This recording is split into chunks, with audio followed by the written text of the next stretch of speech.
সুপ্রভাত বন্ধুরা, আজ হলো ৩ জুন ১৯ জ্যৈষ্ঠ মঙ্গলবার। আজকের সকালের বিশেষ বিশেষ খবরগুলি হলো: বন্যা দুর্গত সবাইকে ক্ষতিপূরণ টাকা দেওয়া হবে। ক্ষতিপূরণের জন্য ব্যাংক অ্যাকাউন্ট, আধার কার্ড বন্যায় ক্ষতিগ্রস্ত পরিবারের জিওটেগ ফটো সার্কেল অফিসে জমা দিন, বললেন মন্ত্রী কৃষ্ণেন্দু পাল। ভয়াবহ বন্যা পরিস্থিতির মধ্যে আসার কথা হচ্ছে বদরপুর লামডিং পাহাড় লাইন এখনও সচল রয়েছে। শিলচর রেল স্টেশনের পিট লাইনে জল, বাতিল ৩টি ট্রেন। বেশ কয়েক ঘন্টা স্থিতাবস্থায় থাকার পর আজ সকাল ৬টায় আরও ২ সেন্টিমিটার বেড়েছে বরাক নদীর জল। বাড়ছে জল, ৩ শতাধিক গ্রাম প্লাবিত শ্রীভূমিতে। আরও জটিল হাইলাকান্দির বন্যা পরিস্থিতি। বরাকের বন্যা পরিস্থিতি জটিল। আজ বরাকে আসছেন মুখ্যমন্ত্রী ডক্টর হিমন্ত বিশ্ব শর্মা। প্লাবিত হচ্ছে নতুন নতুন এলাকা। বন্ধ শিলচর শ্রীভূমি জাতীয় সড়ক। জলমগ্ন হাইলাকান্দির বিস্তীর্ণ অঞ্চল। নিখোঁজ ১ জন। শ্রীভূমি তথা করিমগঞ্জে আক্রান্ত শতাধিক গ্রাম। এদিকে শিলচর কাছাড়ে প্লাবিত আরও ৫৭ গ্রাম, গড় সারা ২০,০০০। ইন্টারনেট সমস্যায় রেশনের চাল বন্টনে বাধা, বিপাকে বিভিন্ন অঞ্চলের রেশন ডিলাররা। হাইলাকান্দির কাটাখাল নদী বিপদসীমার অনেক উপরে বইলেও বর্তমানে ১ সেন্টিমিটার করে কমছে জল। বদরপুর ঘাটে বরাক নদীর জল স্থিতাবস্থায়। হাইলাকান্দি জেলার লালা সার্কেলের বর্নারপুরে আবার বন্যার জলে ডুবে মৃত্যু ঘটল তরতাজা এক ব্যক্তির। সোমবার দিনেও অবিরাম বৃষ্টিপাতের ফলে মিজোরামে ভূমিধস, রাস্তাঘাট বন্ধ, যোগাযোগ বিচ্ছিন্ন। বন্যা দুর্যোগের মধ্যেই অশান্তির ঘটনা শ্রীভূমি সদর থানার অধীনস্থ শনিবাড়িতে কোচিং মাস্টারের উপর হামলার ঘটনা, আহত ৪ জন। আজ ইন্ডিয়ান প্রিমিয়ার লিগ IPL-এর ফাইনাল। ট্রফির খরা কাটাতে মরিয়া বিরাট, বদলা চান শ্রেয়াসরা। আজ IPL-এ মুখোমুখি RCB বনাম পাঞ্জাব। দ্রুত গতিতে বাড়ছে কাকরা নদীর জল, আতঙ্কে কালীগঞ্জবাসী। জলের তলায় জাতীয় সড়ক, খুলে দেওয়া হলো ৫ গ্রাম টাউনশিপ রোড। আজ শিলচর থেকে সার্ভে সম্পর্ক ক্রান্তি। লামডিং বদরপুর পাহাড় লাইনে NF রেলের বিশেষ নজরদারি। শিলচর কাছাড়ের বানবাসীদের খোঁজ নিতে আগামীকাল বরাকে আসছেন গৌরব গগৈ। কাটিগড়ায় বন্যা পরিস্থিতির অবনতি, শিবির বেড়ে ১৮, আক্রান্ত ৪২,০০০ লোক। কাটিগড়ায় ভুয়ো আশ্রয় শিবির দেখিয়ে ত্রাণ। ওয়াকফ সম্পত্তি নিয়ে এবার নতুন উদ্যোগ নিতে চলেছে কেন্দ্র। এবার অম্বুবাচী মেলা পরিবর্তে মহা অম্বুবাচী মহাযুগ নামকরণ। আগামী ২২ জুন থেকে শুরু। কায়স্থগ্রাম দুর্গানগর সড়কে গাড়ি চলাচল সাময়িকভাবে বন্ধ ঘোষণা। সুনাইয়ে বিঘা বিঘা জমির সবজি ক্ষেত জলের তলায়, মাথায় হাত কৃষকদের। শরীফনগর ও আশপাশে ভয়াবহ বন্যা, অগণিত মানুষ জলবন্দী। নন্দপুরে বাঁধ টপকে জল ঢুকছে, ব্যবস্থা নেওয়ার দাবি আমসুর। সুনাই শিক্ষাখণ্ডের অন্তর্গত চাকই সিং মণিপুরি এমই স্কুল জলমগ্ন। এবং থাকবে আজকের বরাক উপত্যকার ৩ জেলার আবহাওয়ার খবর। তাহলে বিস্তারিত খবরে যাওয়ার আগে অবশ্যই ভিডিওটিতে একটি লাইক করে চ্যানেলটি সাবস্ক্রাইব করে পাশের বেল আইকনটি বাজিয়ে রাখবেন এবং ফেসবুক পেজটি ফলো করে ভিডিওটি অবশ্যই শেয়ার করবেন, যাতে সঠিক তথ্যগুলো সবার কাছে পৌঁছাতে পারে। এবার শুনুন আজকের খবরগুলির বিস্তারিত। প্রথম খবর, বরাক উপত্যকার ৩ জেলার বন্যা পরিস্থিতি জটিল। নতুন নতুন এলাকা প্লাবিত। বরাক উপত্যকার ৩ জেলার বন্যা পরিস্থিতি উদ্বেগজনক। সোমবার মুখ্যমন্ত্রী হিমন্ত বিশ্ব শর্মা এই মন্তব্য করেছেন। পরিস্থিতি খতিয়ে দেখতে আজ তিনি শিলচরে আসছেন। এদিকে হাইলাকান্দি জেলার সামগ্রিক বন্যা পরিস্থিতি আরও অবনতি হয়েছে। লালা রাজস্ব চক্রের নিজ বার্নারপুর দ্বিতীয় খণ্ড গ্রামে বন্যার জলে বিশু রায় নামে এক ব্যক্তি তলিয়ে গেলেও শেষ খবর পাওয়া পর্যন্ত তার কোনো সন্ধান পাওয়া যায়নি। এদিকে শ্রীভূমিতে আক্রান্ত ২ শতাধিক গ্রাম। গত ২৪ ঘন্টায় বন্যার সার্বিক পরিস্থিতি আরও অবনতি হওয়ায় রীতিমতো আতঙ্কে সীমান্ত জেলার মানুষ।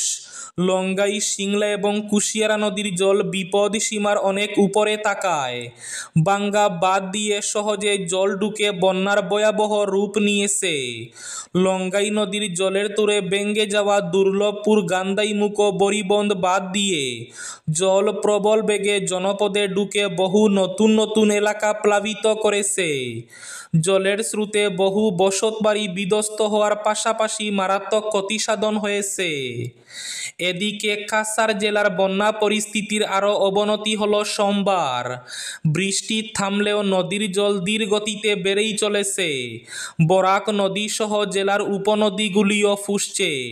বলতে গেলে রুদ্ররূপে বরাক সহ 2 পাহাড়ি উপনদী সুনাই এবং রুকনি, এমনকি জাটিঙ্গে এবং হারাং নদীও ফুসছে। এর জেরে জেলায় নতুন করে প্লাবিত হয়েছে আরও 57টি গ্রাম। সব মিলিয়ে কাছাড়ে 146টি গ্রাম বন্যার কবলে পড়েছে। বৃষ্টি এবং বন্যার জলের টেলায় ক্ষতিগ্রস্ত হয়েছে 15টি রাস্তা। শিলচর রেল স্টেশনের পিট লাইনে জল, বাতিল 3টি ট্রেন। বরাক উপত্যকার বন্যা পরিস্থিতির জন্য উত্তর পূর্ব সীমান্ত রেলওয়ে শিলচর থেকে বেশ কিছু যাত্রী ট্রেনের চলাচল বাতিল করে দিয়েছে। শিলচর রেল স্টেশনের পিট লাইন এবং 1-2-এ জল ঢুকে পড়ায় সোমবার রাতের শিলচর রঙ্গিয়া এক্সপ্রেস ট্রেনটির যাত্রা বাতিল করা হয়েছে।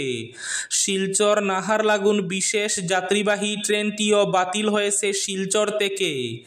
এছাড়া শিলচর বাঙ্গাই চুংপাওয়ের মধ্যে চলাচলকারী যাত্রীবাহী ট্রেন দুটির যাত্রা 1 জুন থেকে 7 জুন এবং 2 জুন থেকে 7 জুন পর্যন্ত বাতিল করা হয়েছে। এদিকে শিলচর থেকে নতুন দিল্লি পর্যন্ত সম্পর্কক্রান্তি এক্সপ্রেস ট্রেনের যাত্রা পুনর্নির্ধারণ করা হয়েছে।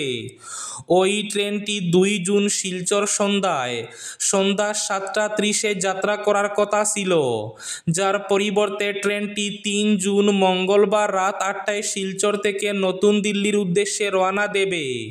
তবে আসার কথা হচ্ছে বদরপুর লামডিং পাহাড় লাইন এখনও সচল রয়েছে। সোমবার সকালে শিলচর থেকে যে ট্রেনটি গৌহাটির উদ্দেশ্যে রওনা হয়েছিল সেই শিলচর গৌহাটি প্যাসেঞ্জার ট্রেন কিন্তু সময়মতো গৌহাটি গিয়ে পৌঁছেছে। জানা গেছে আজ শিলচর থেকে সার্বে সম্পর্কক্রান্তি লামডিং বদরপুর পাহাড় লাইনে এনএফ রেলের বিশেষ নজরদারি। বন্যা দুর্গত সবাইকে ক্ষতিপূরণ টাকা দেওয়া হবে, ঘোষণা মন্ত্রী কৃষ্ণেন্দু পালের। হাইলাকান্দি জেলার অভিভাবক মন্ত্রী কৃষ্ণেন্দু পাল সোমবার হাইলাকান্দি জেলার বন্যা কবলিত কয়েকটি এলাকা পরিদর্শন করে প্রশাসনের সঙ্গে বৈঠকে মিলিত হন। জেলা কমিশনারের সভাকক্ষে অনুষ্ঠিত বৈঠকে তিনি জানান, মুখ্যমন্ত্রীর নির্দেশে বন্যাক্রান্ত সবাইকে ক্ষতিপূরণ দেওয়া হবে।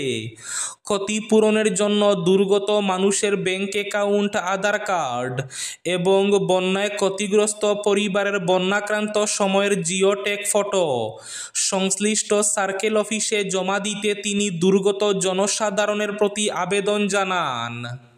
ইন্টারনেট সমস্যায় রেশনের চাল বণ্টনে বাধা, বিপাকে বিভিন্ন অঞ্চলের রেশন ডিলাররা। এ মাসে অন্ন সেবা অভিযানের দিন 1 জুন থেকে 20 জুন পর্যন্ত ঘোষণা করেছে রাজ্য সরকার। এ মাসে একসঙ্গে 3 মাসের চাল দেওয়া হবে গ্রাহকদের।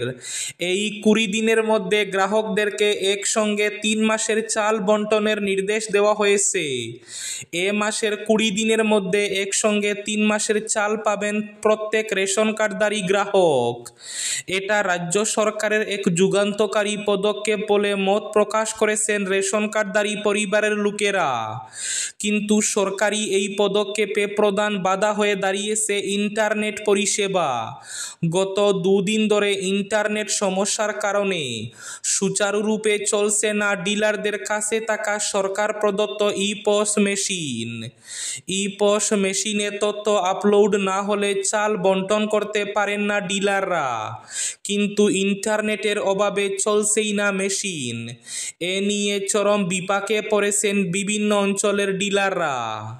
কাটিগড়ায় বন্যা পরিস্থিতির অবনতি, শিবির বেড়ে 18, আক্রান্ত 42,000 লোক। গত 24 ঘন্টায় বন্যা পরিস্থিতির আরও অবনতি হয়েছে কাটিগড়ায়। প্লাবিত হয়েছে নতুন নতুন এলাকা। টিআরকে রোড এবং কেএইচ রোডের একাংশ জলমগ্ন হয়ে পড়েছে। গৃহ ছাড়া হয়েছেন আরও বহু বানবাসী মানুষ। 18টি শিবিরে আশ্রয় নিয়েছেন প্রায় 2,500 লোক। এ পর্যন্ত 40টি গ্রামের প্রায় 42,000 মানুষ বন্যাক্রান্ত হয়েছেন। শিবিরগুলোতে ত্রাণ বন্টন শুরু করেছে প্রশাসন। এদিকে কাটিগড়ায় ভুয়ো আশ্রয় শিবির দেখিয়ে ত্রাণ বন্টনের প্রথম দিনেই ভুয়ো শিবিরের অভিযোগ উঠল কাটিগড়ায়। এ নিয়ে দিনভর কাটিগড়ার অফিস পাড়ায় চলছিল নানা আলোচনা সমালোচনা। অভিযোগের সত্যতা পক্ষান্তরে স্বীকারও করেন দুর্যোগ মোকাবিলা বিভাগের স্থানীয় কর্তা। অভিযোগ মতে যেসব আশ্রয় শিবিরের নাম এদিন ত্রাণ সামগ্রী বন্টন করা হয়েছে তার মধ্যে রয়েছে কিছু ভুয়ো আশ্রয় শিবিরও। শুধুমাত্র নথিপত্র বানবাসীদের আশ্রয় শিবির দেখিয়ে নিয়ে যাওয়া হয়েছে ত্রাণ সামগ্রী। বাস্তবে একাংশ শিবিরে আশ্রয় নেননি বানবাসীরা। বন্যা দুর্যোগের মধ্যেই অশান্তির ঘটনা সংঘটিত শ্রীভূমি তথা করিমগঞ্জ সদর থানার অধীনস্থ শনিবাড়িতে কোচিং মাস্টারের উপর হামলার ঘটনা। আহত 4 জন। জানা গেছে দলবদ্ধ হামলার শিকার কোচিং মাস্টার। হামলা চালিয়ে অবরুদ্ধ করে রাখা হয়েছিল কোচিং মাস্টারকে। খবর পেয়ে মাস্টারকে উদ্ধারে গিয়ে আক্রান্ত ব্যক্তির স্বজনরাও। জানা গেছে কোনো এক অজানা কারণে সংঘটিত ওই ঘটনায় মাস্টার সহ মোট 4 জন আঘাতপ্রাপ্ত। তাদের সিভিল হাসপাতালে চিকিৎসা চলছে। শ্রীভূমি তথা করিমগঞ্জ সদর থানায় এজাহার দায়ের হয়েছে। ঘটনার নেপথ্যে কী কারণ তা জানা না গেলেও দুর্যোগপূর্ণ পরিস্থিতিতে সংঘটিত এই ঘটনায় ছড়িয়েছে উদ্বেগ। ভয়াবহ বন্যার জলে ডুবে মৃত্যু হলো আরও এক তরতাজা ব্যক্তির। হাইলাকান্দি জেলার লালা সার্কেলের অন্তর্গত নিজ বর্ণালপুর 2 খণ্ড গ্রামে বন্যার জলে ডুবে মৃত্যু হলো বিশু রায় নামের এক ব্যক্তির। বয়স 37 বছর। স্থানীয় সূত্রে জানা যায়, বিকেলে বাড়ির পাশে জলাবদ্ধ এলাকায় পা পিছলে পড়ে যান তিনি। এতে ঘটনাস্থলে মৃত্যু হয় তার। প্রশাসন ঘটনাস্থলে পৌঁছে পরিস্থিতি খতিয়ে দেখছে বলে জানা গেছে। সোমবার দিনেও অবিরাম বৃষ্টিপাতের ফলে মিজোরামে ভূমিধস, রাস্তাঘাট বন্ধ এবং অবকাঠামোগত ব্যাপক ক্ষতি হয়েছে। যোগাযোগ ব্যবস্থা বিচ্ছিন্ন হয়ে পড়েছে। প্রত্যন্ত অঞ্চলগুলি বিচ্ছিন্ন হয়ে পড়েছে। শেরচিপ আইজল সড়ক সহ বিভিন্ন জায়গায় ভূমিধসে আটকে পড়েছে হাজারো যানবাহন।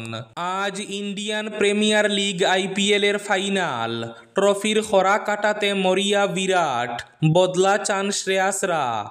আজ IPL এর ফাইনালে মুখোমুখি RCB বনাম পাঞ্জাব। উত্তেজনায় কাঁপছে আহমেদাবাদ। আর কয়েক ঘন্টা পরে IPL ফাইনালে পাঞ্জাব কিংসের মুখোমুখি হচ্ছে RCB। বিরাট কোহলিরা কি পারবে দীর্ঘ 17 বছরের খরা কাটিয়ে ট্রফি জিততে, নাকি ফাইনালে RCBকে হারিয়ে প্লে-অফের হারের মধুর প্রতিশোধ নেবে পাঞ্জাব? উত্তর সময়ই বলবে। তবে গোটা দেশের ক্রিকেট প্রেমীদের চোখ এখন আহমেদাবাদে। এখন পিচে বল পড়ার অপেক্ষা। এবার অম্বুবাচী মেলা পরিবর্তে মহা অম্বুবাচী মহাযুগ নামকরণ। আগামী 22 জুন থেকে শুরু। 22 জুন থেকে 26 জুন পর্যন্ত শক্তিপীঠ কামাখ্যা ধামে মহা অম্বুবাচী মেলা অনুষ্ঠিত হবে। অম্বুবাচী মেলা সংক্রান্ত এক বৈঠকে পর্যটন মন্ত্রী রঞ্জিত কুমার দাস জানান, এবার অম্বুবাচী মেলা পরিবর্তে মহা অম্বুবাচী মহাযুগ নামকরণ করা হয়েছে। এইবার অম্বুবাচী মেলা ৪৫.৫ কোটি টাকা বাজেটে অনুষ্ঠিত হবে। মহৎ অম্বুবাচী মেলা ভিআইপি এবং ভিভিআইপি প্রবেশাধিকার মুক্ত থাকবে। ওয়াকফ সম্পত্তি নিয়ে নতুন উদ্যোগ নিতে চলেছে কেন্দ্র। সুপ্রিম কোর্টে যখন ওয়াকফ আইন নিয়ে মামলার শুনানি চলছে, ঠিক তখন কেন্দ্রীয় সরকার খুব শীঘ্রই ওয়াকফ সম্পত্তি রেজিস্ট্রেশনের জন্য একটি নতুন উদ্যোগ নিতে চলেছে বলে খবর। কেন্দ্রীয় সরকার এর জন্য একটি আপডেটেড ওয়েবসাইট লঞ্চ করতে চলেছে। জানা গেছে, ওয়াকফ সম্পত্তি পরিচালনার নিয়মাবলী নিয়ে রাজ্যগুলির সঙ্গে আলোচনা করার পরিকল্পনা রয়েছে কেন্দ্রের। চলতি বছরের এপ্রিল মাসে সংসদে ওয়াকফ বিল পাস হয়েছিল। আজকের বরাক উপত্যকার ৩ জেলার আবহাওয়ার খবর। আজও বরাক উপত্যকার ৩ জেলার আকাশ মেঘলা থাকলেও হালকা বৃষ্টিপাতের পূর্বাভাস। শিলচর কাছাড়ে আজ সর্বোচ্চ তাপমাত্রা থাকবে ৩২ ডিগ্রি সেলসিয়াস এবং সর্বনিম্ন তাপমাত্রা থাকবে ২৪ ডিগ্রি সেলসিয়াস। শ্রীভূমি জেলায় আজ সর্বোচ্চ তাপমাত্রা থাকবে ৩১ ডিগ্রি সেলসিয়াস এবং সর্বনিম্ন তাপমাত্রা থাকবে ২৩ ডিগ্রি সেলসিয়াস। হাইলাকান্দি জেলায় আজ সর্বোচ্চ তাপমাত্রা থাকবে ৩১ ডিগ্রি সেলসিয়াস এবং সর্বনিম্ন তাপমাত্রা থাকবে ২২ ডিগ্রি সেলসিয়াস। এবার শেষ খবরটি। শরীফনগর ও আশপাশে ভয়াবহ বন্যা, অগণিত মানুষ জলবন্দী। টানা মুষলধারে বৃষ্টিপাত ও উজান থেকে নেমে আসা পাহাড়ি ঢলের ফলে শরীফনগর ও পার্শ্ববর্তী এলাকায় সৃষ্টি হয়েছে ভয়াবহ বন্যা পরিস্থিতি। কাকরা এবং লঙ্গাই নদীর জল বিপদ সীমার অনেক উপর দিয়ে প্রবাহিত হওয়ায় এক নিমিষে প্লাবিত হয়েছে হাজার হাজার বিঘা সবজি ক্ষেত, মাছের ঘের, রাস্তাঘাট, শিক্ষা প্রতিষ্ঠান ও শতাধিক বসতবাড়ি। জলমগ্ন অবস্থায় রয়েছে শরীফনগর, মেদল, বাগন, ফকিরটিলা, নলুয়া, পেটেলনগর, পুটিমারা, কানিশাইল, শনিবাড়ি। স্থানীয় একমাত্র পিডব্লিউডি রাস্তাটিও ক্রমে জলের তলায় তলিয়ে যাচ্ছে, ফলে যোগাযোগ ব্যবস্থা সম্পূর্ণভাবে বিচ্ছিন্ন হয়ে পড়েছে। নৌকাই এখন একমাত্র বাহন। পরিস্থিতি ভয়াবহ রূপ নিচ্ছে। অসহায় মানুষজন আশ্রয় নিচ্ছেন উঁচু জমি কিংবা এলাকার একমাত্র সরকারি আশ্রয় শিবির শরীফনগর এলপি স্কুলে। তবে বহু মানুষ এখনও বাড়ির ছাদ বা অন্য উঁচু স্থানে অবস্থান করছেন। এই ছিল আজকের সকালের বিশেষ খবরগুলি। ভিডিওটি অবশ্যই লাইক করে শেয়ার করে দেবেন।